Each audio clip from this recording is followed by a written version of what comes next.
जय श्री राम। शंखनाद में आपका स्वागत है।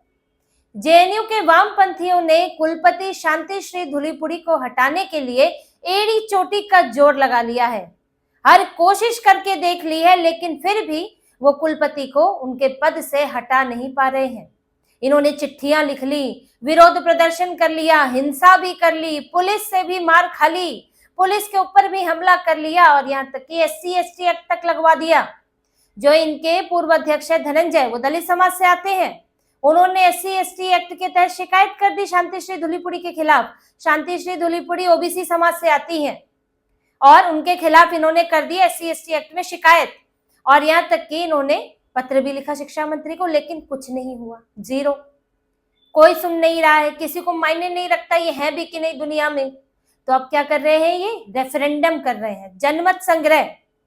जेएनयू में अपने ही किस्म का एक नया प्रयोग हो रहा है, जिसमें ये कुलपति को हटाने के लिए जनमत संग्रह कर रहे हैं।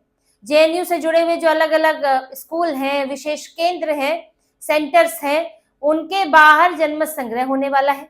उसमें जो छात्र हैं वो ये बताएंगे कि कुलपति को अपने पद पर बने रहना चाहिए या नहीं बने रहना चाहिए, ये अब छात्र बताएंगे। वैसे तो छात्रों की जो उनका एडमिशन होता है वो एडमिशन करती हैं कुलपति की मर्जी के बिना, उनके हस्ताक्षरों के बिना तो होता नहीं है, क्योंकि वो तो सर्वोच्च अथॉरिटी है, तो उनके बिना तो एडमिशन प्रोसेस होगा नहीं। लेकिन जिन छात्रों को वो एडमिशन देती हैं वो छात्र अब बताएंगे कि कुलपति को पद पर बने रहना चाहिए या नहीं। ये लोग भूल जाते हैं कि एक संस्थान जो है, इंस्टीट्यूशन जो है, वो छात्रों के वोटों से नहीं चलता है, वो अथॉरिटी से चलता है, उसे सरकार चलाती है, ना कि छात्र चलाते हैं। यहाँ तो लोकतांत्रिक व्यवस्था में भी अगर जनता किसी को चुन लेती है तो उसे 5 साल बाद ही हटाती है। 5 साल के बीच में जनमत संग्रह करके उसको नहीं हटा सकती है, उसके लिए अगले 5 साल का ही इंतजार करना पड़ेगा, अगले चुनाव का। तो यहाँ इनका ड्रामा चल रहा है कि जनमत संग्रह कराना है और शांति श्री धूलीपुड़ी के खिलाफ एक माहौल बनाना है। अब देखिए, करवा तो रहा है इनका जुनसू, जेएनयू छात्र संघ। अब निगरानी कौन कर रहा है, वो कर रहा है जेएनयू शिक्षक संघ, जिसमें वामपंथी भरे हैं, वामपंथी शिक्षक हैं सारे। और इन्होंने ही पत्र लिखा था शिक्षा मंत्रालय को, किस लिए, कि शांति श्री धूलीपुड़ी के पर जो उनका बयान है उसके पर अपना स्टैंड रखें। शांति श्री धूलीपुड़ी ने कहा था, मैं एक बार फिर से बता देती हूँ आपको, पिछले वीडियोस में मैं बताती आई हूँ, उन्होंने कहा था कि परमानेंट विक्टिमहुड, परमानेंट पीड़ित बने रहना हल नहीं है। ये आपको एक, अगर आप चाहे, ये ब्लैक्स के साथ हुआ अमेरिका में, यहाँ दलितों के साथ हो रहा है कि उन्हें आप एक विक्टिमहुड की स्टेट में रखते हैं, पूरी तरह आप उन्हें हमेशा पीड़ित बनाए रखते हैं, जिससे कि उनका विकास संभव नहीं होता और वो वहीं के वहीं रह जाते हैं। तो ये उनके ही खिलाफ जाता है। अब ये बयान उन्होंने दिया था, बयान इनका कहना है कि दलित विरोधी बयान है, जबकि एक सामान्य जो चर्चा है, ये चर्चा होती रही है, चाहे वो आरक्षण से जुड़ी हो, चाहे वो वामपंथी किस तरह दलितों का इस्तेमाल कर रहे हैं, किस तरह हिंदुओं को बांटने की कोशिश कर रहे हैं। कभी ये खुद एक OBC के खिलाफ शिकायत कर देते हैं, कभी ये UGC नियमों में दलित OBC साथ लेकर सवर्ण वर्ग है उसको अलग करने की कोशिश करते हैं। तो एक बहस निरंतर चलती आ रही है उस पर। वैसे ही उसी तरह की बात वहां पर भी थी, उन्होंने अपनी बात रखी शांति श्री धूलीपुड़ी ने, लेकिन इनको तो जड़ से मिटाना है, किसी को बस चले तो फिर उन्हें छोड़े ही ना। लेकिन फिलहाल तो पद से भी नहीं हटा पा रहे हैं और इसीलिए जनमत संग्रह हो रहा है। जनमत संग्रह 10 तारीख को है, यानी कि आज जनमत संग्रह है, कल नतीजा आएगा और वो प्रेस क्लब में वो नतीजा सुनाया जाएगा। जेएनयू का नतीजा प्रेस क्लब में सुनाया जाएगा। अब इनको तो कॉलेज से, यूनिवर्सिटी से मतलब ही नहीं है, इनकी तो पूरी राजनीति ही बाहर की चल रही है। अब देखिए नतीजा क्या आ सकता है। जेएनयू छात्र संघ करवा रहा है, जेएनयू शिक्षक संघ उस पर नजर बनाए हुए है, यानी कि उसकी निगरानी में ये होगा। तो नतीजा भी स्पष्ट है कि क्या आने वाला है, इसमें कोई 11 तारीख का इंतजार करने की जरूरत तो है नहीं। पर खैर, नतीजा चाहे जो भी आए, उस नतीजे का कोई इनके लिए फायदा होने वाला नहीं है। इन्हें सिर्फ दबाव बनाना है, राजनीति करनी है। अभी विरोध प्रदर्शन नहीं कर पा रहे ठीक से, इनका तंबू भी उखाड़ दिया गया, धरना स्थल से तंबू उखाड़ दिया गया। फिर इन्होंने साबरमती टी पॉइंट से फिर एक रैली निकाली, अब धरना स्थल तक गए लेकिन वहां तंबू नहीं था। तो इनको अब कुछ करते तो बन नहीं रहा है, वहां पर धरना नहीं ठीक से कर सकते हो, वहां पे जमावड़ा नहीं लगा सकते हो। जिनके अध्यक्ष, उपाध्यक्ष, सचिव वगैरह हैं, इनको तो यूनिवर्सिटी के कैंपस में घुसने पर बैन लगा हुआ है, रेस्ट्रिकेट है 1 साल के लिए। तो यहाँ तो इनके हाथ तो पूरी तरह बंधे हुए हैं, तो उसी में ही उछल रहे हैं कि जितना उछल सके रेफरेंडम कर लो। वैसे रेफरेंडम तो इन्हें बड़ा अच्छा लगता है। ये कश्मीर के लिए भी कहते थे कि जनमत संग्रह होना चाहिए। जेएनयू के अंदर ये आवाजें उठा करती थी कि कश्मीर में जनमत संग्रह होना चाहिए। जो बात पाकिस्तान कहता है, जो बात कश्मीर के अलगाववादी संगठन कहते हैं, वही बात जेएनयू के प्रोफेसर कहा करते थे, वही बात इनके छात्र संघ के जो छात्र हैं, छात्र नेता हैं, वो सब कहा करते थे। तो भारत विरोधी बातें चला करती थी। तब भी जनमत संग्रह इन्हें बड़ा अच्छा लगता था। जनमत संग्रह तभी अच्छा लगता है जब आपको वह जनमत आपका हो। पहले अपने लोग बैठा दो, फिर उनसे वोट करवा लो।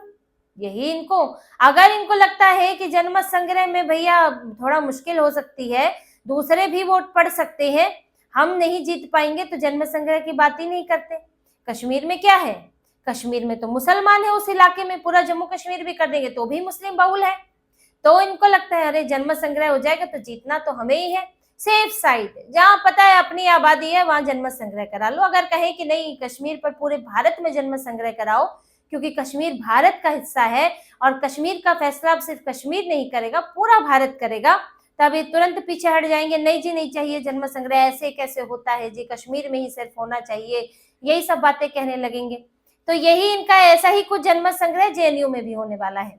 लेकिन देखिए जेएनयू में इस वक्त और भी बहुत कुछ हो रहा है जो इन वामपंथियों को पसंद नहीं आने वाला, और ये वामपंथियों ने जीवन में नहीं सोचा था कि जेएनयू में ये होगा। जेएनयू में एबीवीपी भी सक्रिय है, जो कि भाजपा का छात्र संगठन है, और एबीवीपी ने अभी वहां पर एक विरोध प्रदर्शन किया, और ये विरोध प्रदर्शन किया तरुण खटीक के लिए।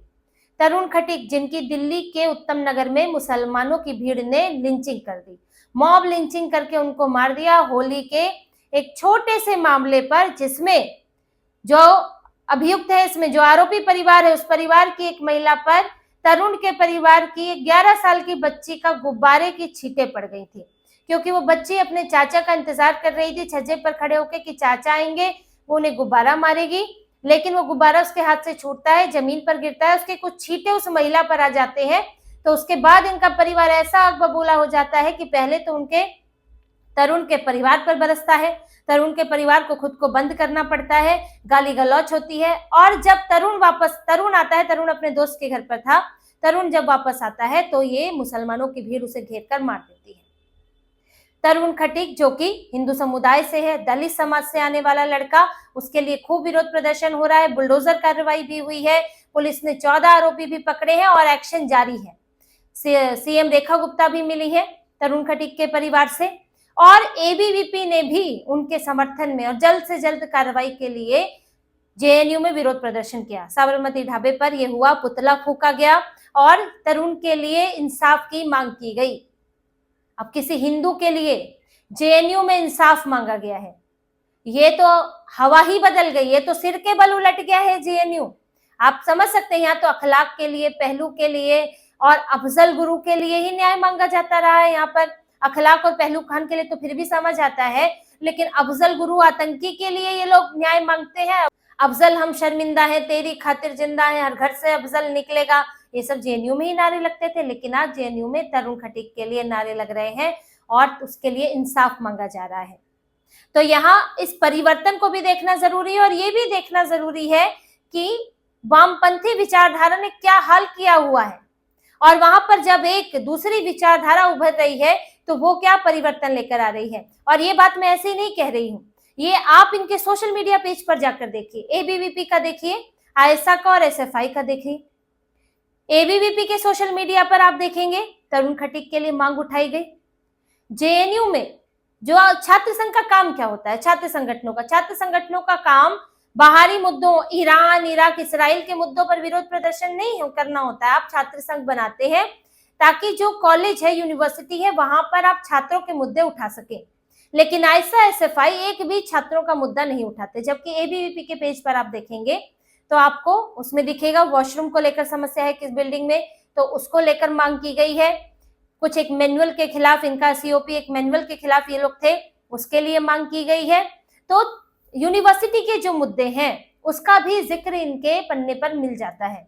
इसके अलावा जो त्योहार आते हैं उनकी बधाई दी जाती है। अभी होली मिलन हुआ, होली त्योहार की बधाई दी, होलिका दहन की बधाई दी है, और यहाँ तक कि हमारे महापुरुषों महास्त्रियों के जयंती पर, पुण्यतिथि पर भी उनका सम्मान किया जाता है, जैसे कि चंद्रशेखर आजाद, रानी चेन्नम्मा, वीर सावरकर, छत्रपति शिवाजी महाराज। तो जो भी समय आया, जयंती आई, पुण्यतिथि आई, इस पर सम्मान किया। ऐसे तो ये लोग आयसा और सफाई वाले बड़ा महिला दिवस बना रहे थे, लेकिन रानी चेन्नम्मा की पुण्यतिथि पे इनको याद नहीं रही। क्यों? क्योंकि वो एक हिंदू रानी थी, क्योंकि वो भारत के लिए लड़ी थी, तो इनको वो याद नहीं रहेगा।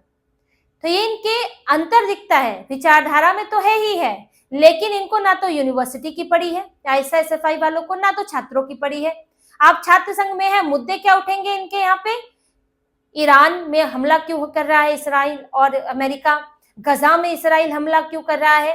इनको भारत में, दिल्ली में यूनिवर्सिटी है, तरुण खटीक की मॉब लिंचिंग नहीं दिखती है, इनको ईरान और गजा दिखता है।